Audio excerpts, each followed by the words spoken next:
Bem-vindo, bem-vinda à Escola de Maria, a melhor e a mais perfeita discípula da Palavra. Durante esta semana nós temos a alegria de acolher entre nós a querida Márcia Miné, que vai falar um pouco sobre o seu livro Resgate Histórico de Maria de Nazaré. Bem-vinda, Márcia, que alegria tê-la aqui conosco. Como você gostaria de iniciar essa nossa conversa? Olá, Frater, tudo bem? Que bom estar aqui novamente, conversando um pouquinho mais sobre Maria de Nazaré. É sempre uma alegria muito grande estar aqui com vocês. Nós vamos conversar hoje sobre o livrinho, não é? Da Escola de Maria. Na verdade, Frater, esse livro ele é fruto de uma pesquisa da pós-graduação em Mariologia que eu fiz, né, na primeira turma. E esse tema, o histórico, resgate histórico de Maria de Nazaré, me encanta muito, porque justamente coloca Maria no seu cotidiano, no seu dia a dia. E aí eu tive a oportunidade de buscar alguns autores. O que eu mais utilizei aqui foi o Clodovis Boff, que ele coloca um livrinho pequeno que ele escreve sobre o cotidiano de Maria de Nazaré, que nos dá essa oportunidade de uma aproximação, né, a partir do estudo que ele fez e também a partir da arqueologia, a gente chegar um pouco próximo da Palestina do século I, né, no norte, na Galileia, né, em Jerusalém, aquela cidadezinha pequena, aquela aldeia, e a gente se aproxima então desse cotidiano, de como era o dia a dia de Maria de Nazaré, como que se vivia naquela época, e isso me trouxe assim uma riqueza muito grande para compreender a vida de fé dessa mulher magnífica que é Maria de Nazaré. Então foi a partir disso que eu comecei essa pesquisa e pude, me aproximando dessa realidade que eu trago aqui nesse livrinho, entender como que se vivia naquela época, que é um pouco diferente das famílias que nós temos hoje, né?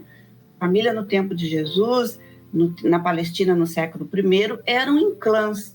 Então, eram geralmente 4 a 5 famílias que viviam no mesmo clã, geralmente pela parte masculina, que eram os clãs da família de José, e ali conviviam todos juntos, né? Primos, tios, irmãos, irmãs. Então, por isso que tem esse tratamento muito próximo entre primos como irmãos, porque eram todos da mesma família. Era uma vida precária, era uma vida muito simples, mas era uma vida impregnada da presença de Deus. Maria faz parte daquele povo da espera, o povo da aliança, que aguardava a vinda do Messias. Assim como José, né, o povo que aguardava essa chegada do Messias, ela também teve que aos poucos ir descobrindo como que se daria isso. Ela não sabia de jeito nenhum que seria nela, que ela seria a mãe do Messias, e muito menos que não seria aquela proposta do Messias todo-poderoso, mas numa vida simples, no seu cotidiano, no seu dia a dia. E isso é o extraordinário de Deus que se dá no ordinário da vida cotidiana de Maria. E ela, como ninguém, soube fazer essa leitura, desde o começo, da presença de Deus impregnada no cotidiano. Era um povo que tinha uma convivência próxima com Deus na vida, na existência. Então Maria conseguiu, pelo seu exercício de fé com José, fazer essa leitura e entender a proposta que o anjo Gabriel lhe traz naquela passagem em Lucas, que nós podemos falar um pouquinho sobre isso também, para a gente entender melhor tudo isso. Maravilha, Márcia. Muito obrigado pelas sábias palavras que você proferiu para nós nessa Escola de Maria, que a exemplo dela, de Nossa Senhora, nós possamos também deixar Deus agir de forma extraordinária no ordinário da nossa vida. Ontem nós falávamos sobre Deus que age no ordinário da vida de Maria, no seu cotidiano. Hoje a gente gostaria de falar um pouco sobre o mistério da encarnação e o papel de Maria. Diante da realidade que Maria vivia, querida Márcia, como podemos entender o momento de seu sim? Quais eram suas condições? Então, Frater, o momento do sim. Eu gosto sempre de trazer para mim que o sim de Maria não foi um momento estático, um único momento, mas um sim de uma vida toda. E isso se dá onde? Se dá no cotidiano de Maria de Nazaré. Eu gosto também de dizer que se dá ali nas suas panelas, né? Na sua cozinha, nos seus afazeres domésticos. Como nós falamos da última vez, a estrutura familiar era uma estrutura em clãs, e o pátio comum do clã é onde as famílias, né, partilhavam o seu cotidiano. Eles dormiam separados numa casinha simples, chão batido de terra, esteira no chão, e a partilha era nos clãs, o momento da alimentação, inclusive o ofício de José, a oficina de José também era nos clãs, era no pátio, No pátio também ficavam os animais domésticos. Então, toda a vida familiar comunitária se dava na parte externa do clã. E o sim de Maria acontece no seu cotidiano, na sua vida, né, na sua vida comum. E é um momento que eu gosto de trazer, que nesse cotidiano se dá de uma forma extraordinária a vinda do nosso Salvador, a proposta do anjo, aquela que se abre à proposta de Deus, no ordinário do cotidiano da vida. Então, Maria é aquela mulher que ela sabe fazer essa leitura. E uma coisa importante que eu gosto de colocar também é a dinâmica dialogal que acontece, que Lucas nos mostra na aparição do anjo, né? Maria está aberta à proposta de Deus, mas também é aquela que questiona, que ela percebe que isso está se dando na sua vida, ela está abrindo um espaço na sua vida para Deus, e ela questiona como que se dará isso, né? Então é um momento dialogal, por isso eu coloco que é um momento da vida inteira. O sim de Maria se dá naquele momento, mas ela levou a vida inteira discernindo sobre a proposta que ela abraçou, que ela aceita a proposta de Deus, e ela não fica ali esperando, né? Que mesmo no momento da aparição, da anunciação, é o próprio anjo que diz para Maria que a sua prima Isabel também está grávida, né? Então Maria, depois daquele momento que ela passa com o anjo, questionando como se dará isso, se abre totalmente à proposta de Deus, confia, alegra-te cheia de graça, queritomene, o Senhor está contigo. Ela diz então o seu sim, faça-se em mim segundo a vossa palavra.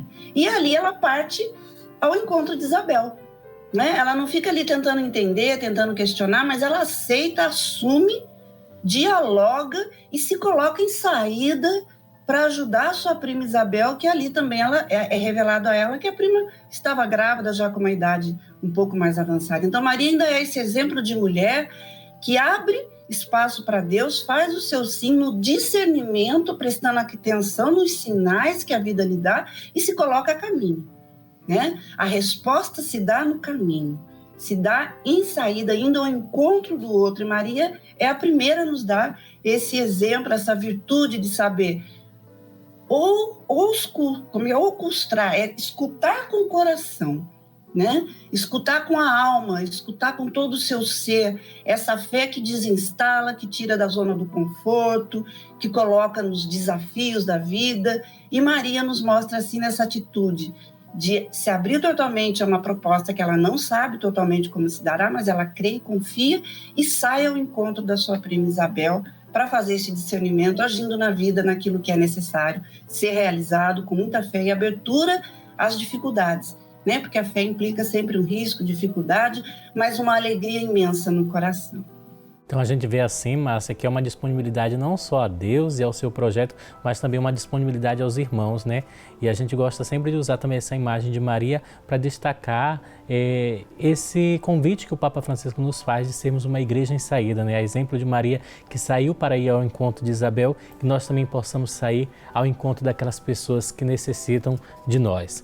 Hoje a gente gostaria de falar um pouco, continuar falando sobre o mistério da encarnação e já nos outros programas você falava, Márcia, que Maria de alguma forma já estava preparada para a vinda do Messias porque já se era esperado, só não sabia que ela seria a mãe do Messias, né? Então, como se deu, né? Como era essa espera, esse contexto histórico da vinda do Messias?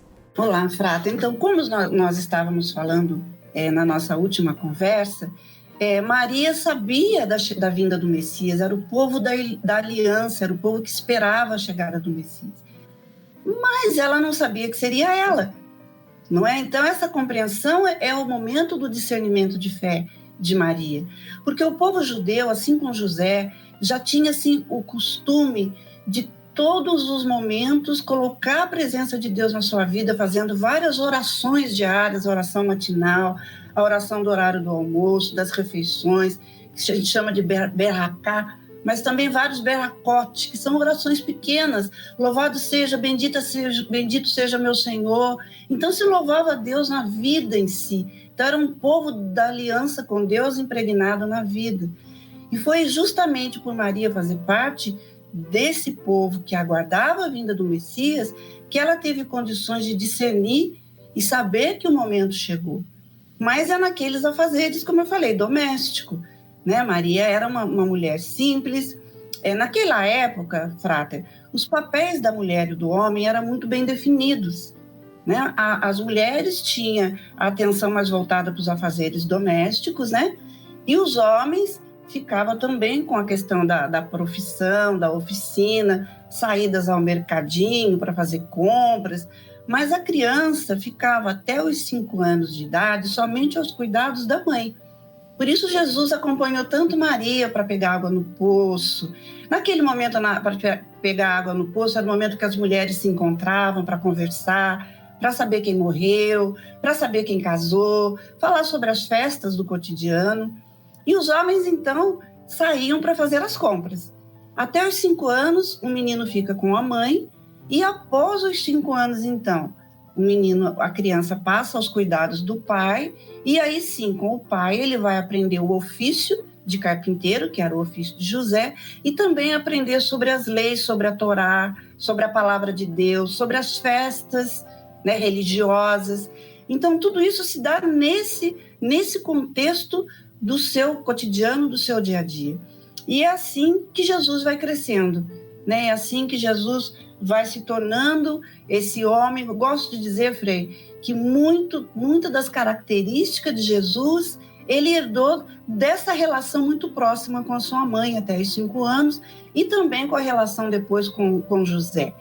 E a gente pode perceber isso também na passagem de Lucas, que a gente pode falar depois, sobre quando perde o menino no templo, aquela resposta que ele dá a Maria e para José. Maria está com José, e os dois questionam Jesus sobre essa atitude, ele já um pouquinho maior. Então aí vai o processo de discernimento na fé dessa família, e José sempre presente, né? Que José sempre esteve presente com Maria em todo esse processo do seu sim, na encarnação do Verbo de Deus entre nós, e também no dia a dia do filho de Maria e de José, crescendo ali e aprendendo todas essas relações familiares, e também, principalmente, a relação com Deus, né? Que Jesus também vai aprender. Ele é que vai nos trazer essa beleza do Deus papaizinho, né? Então é dessa relação também que Jesus vai fazendo com Deus, que nasce o querido Abá, né? Papaizinho, que Jesus nos traz também depois em outra passagem. Isso é interessante porque, mais uma vez, volta naquela questão que você disse, né? Que o sim de Maria não foi apenas na Anunciação, mas foi durante toda a sua vida, né? E assim ela foi crescendo no seu sim também nesse caminho do discipulado, né? Mesmo sendo mãe, aprendeu a ser discípula de seu filho. E nós também, exemplo de Maria, aprendamos cada vez mais a ser discípulos de Jesus Cristo. Chegamos hoje à conclusão desta série de entrevistas que estamos fazendo com a Márcia Miné, da nossa Academia Marial, sobre esse lindo livro, Resgate Histórico de Maria de Nazaré. Um livro bem pequeno, bem simples. Se você ainda não conhece, vale a pena conhecê-lo, porque o que nós estamos falando aqui é apenas um aperitivo, né, Márcia? Olá, Frater. Vamos falar um pouquinho, né, daquela passagem que Lucas também nos traz, quando Jesus se perdem no templo, né? Estão em caravana, né? As famílias, os clãs saíram em caravana até Jerusalém, e eram assim dias de viagem, né? E quando eles estão retornando dessa viagem, dão conta que o menino não está presente. Então o que acontece? Isso aflige o coração de Maria e de José.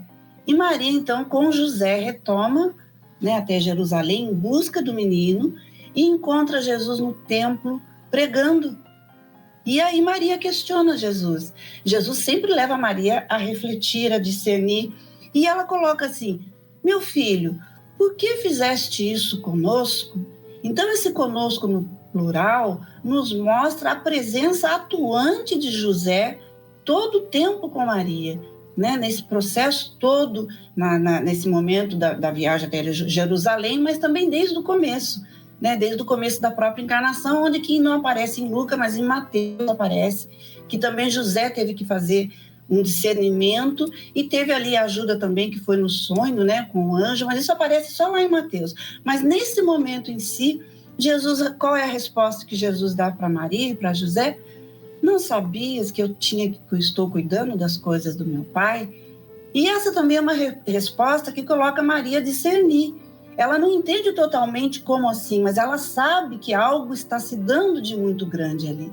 Mas ela precisa da ajuda de José nesse discernimento, nesse momento, para entender várias coisas. Então, são essas virtudes de Maria no contexto histórico de hoje. Por que é importante o resgate histórico de Maria de Nazaré?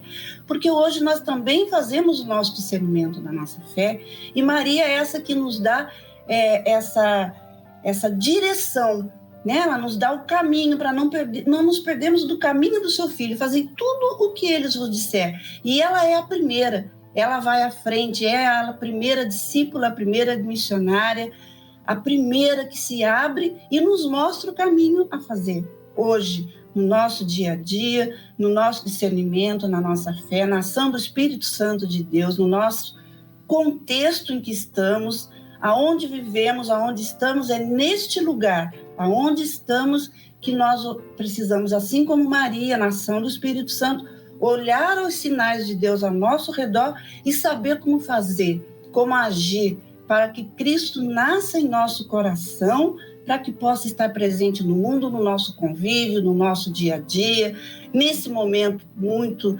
importante de pandemia, pós-pandemia, desafios, desinstalações, falta de sim, saber como agir, mas com fé, olhando como Maria, no foco, olhando para Deus, agindo na nossa vida, no nosso cotidiano, no nosso dia a dia, nós seguimos a caminho sem ter nenhum problema, sem perder a alegria no coração, mas saber que Deus está presente e está nos mostrando o caminho, e Maria vai à nossa frente, né? A nossa mãe, primeira discípula, primeira missionária, e aquela que hoje nos coloca na nossa condição de fé. Aquela mulher que soube dizer o seu sim, a mulher de fé, e hoje ela está conosco, caminhando conosco, e entender, Frater, que a mesma Maria da glória, hoje a mesma Maria do céu, é a Maria de Nazaré.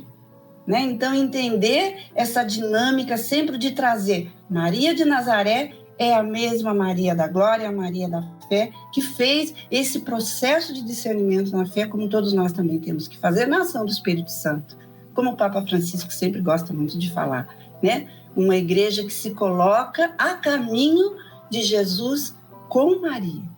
Justamente, Márcia, que alegria ter tido essa série de entrevistas com você. Com certeza, aqueles que nos acompanham pela TV Aparecida também tiveram uma excelente oportunidade para aprender um pouco mais sobre a Virgem Maria. Muito obrigado mais uma vez pela sua participação. Muito obrigado a você que esteve conosco, acompanhando a nossa alegre programação. Continue ligadinho na TV Aparecida.